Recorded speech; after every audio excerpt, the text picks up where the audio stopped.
Hi, I'm Emily. This is Freddie. We are really looking forward to sharing our exercises with you. And so let's get into it. In this video, we're going to look at breathing and how to get a really good thoracic expansion. So anything that's thoracic describes what happens around the rib cage and that area of your spine, which is where the lungs sit. So we've got two lungs. They're elastic and they sit on either side of the rib cage. So often we tend to breathe up here quite shallowly, and that really doesn't serve us. If we are breathing using our diaphragm, which kind of sits at the base of the rib cage, we're getting really good oxygenation around the body, which is what our body needs to thrive.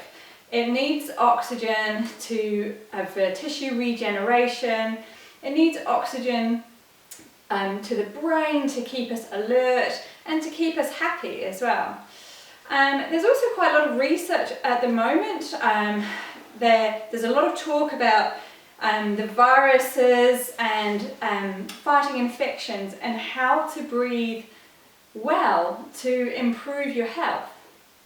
Now, one of the biggest things that's being talked about is the amount of nitric oxide that our parasinuses are producing to fight against disease and virus. That's pretty much where disease is fought. So, I can't emphasize how important it is to talk about that today. Okay, so what I'm going to get you to do is either with a theraband or with a scarf. I'm just going to use my scarf. We're going to wrap this around the outside of the rib cage. Okay? And you're just going to tie it off in front of you, like so, and reasonably tight. So what that does is it gives us a little bit of feedback around the base of the rib cage. Okay? So I'm just showing you what it looks like at the back. I've got a little bit of scarf around the back. Okay, and then what I want you to do is I want you just to take a nice deep breath in through your nose,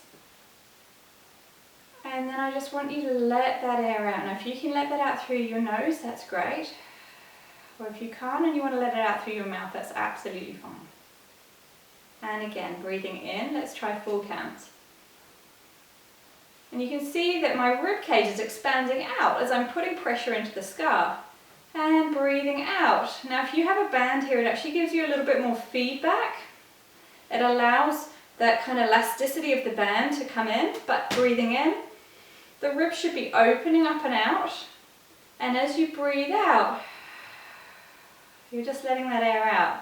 Now the diaphragm attaches around the bottom, and the bottom 2 ribs are probably the most important ribs here to have expansion into, but actually we want all of those ribs to be opening out, and we want the intercostal muscles to be nice and supple. So the intercostal muscles are the ones between the ribs. So quite nice to practice that for 10 breaths, just seeing if you can find that expansion. We're looking for 3-dimensional expansion into the front, the sides, and the back of your rib cage. If you're struggling with that, sometimes it helps just to close your eyes and imagine that your lungs are like 2 balloons. So you're closing your eyes, and as you breathe in, when you breathe into a balloon, you're inflating the bottom of the balloon. And then as you breathe out, your lungs are elastic. So what happens is the air gently gets pushed out, and it should be slow and gentle and soft. So, and again, just breathing in, into the front, the sides, and the back of the rib cage. And then gently just letting that air out. So that's quite a nice strategy, just to work on opening out the rib cage. And I'm not talking about breathing into the belly here. Our natural breathing pattern is generally a little air into the belly, a little into the outside of the rib cage, and then we start to fill up the top. So we're now trying to just keep the air out of here and breathe in the bottom. So another good way to test is to pop one hand on the top and one down here. and just feeling for where that air goes.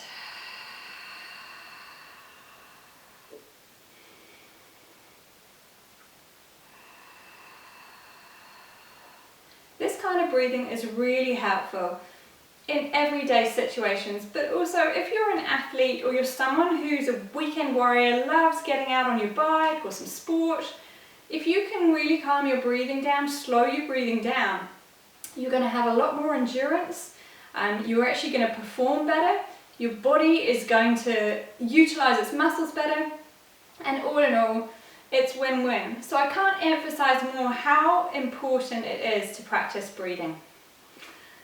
I hope you've enjoyed this video. Please do leave me a message in the comments, any questions you've got about this video, or if there's anything I can help you with.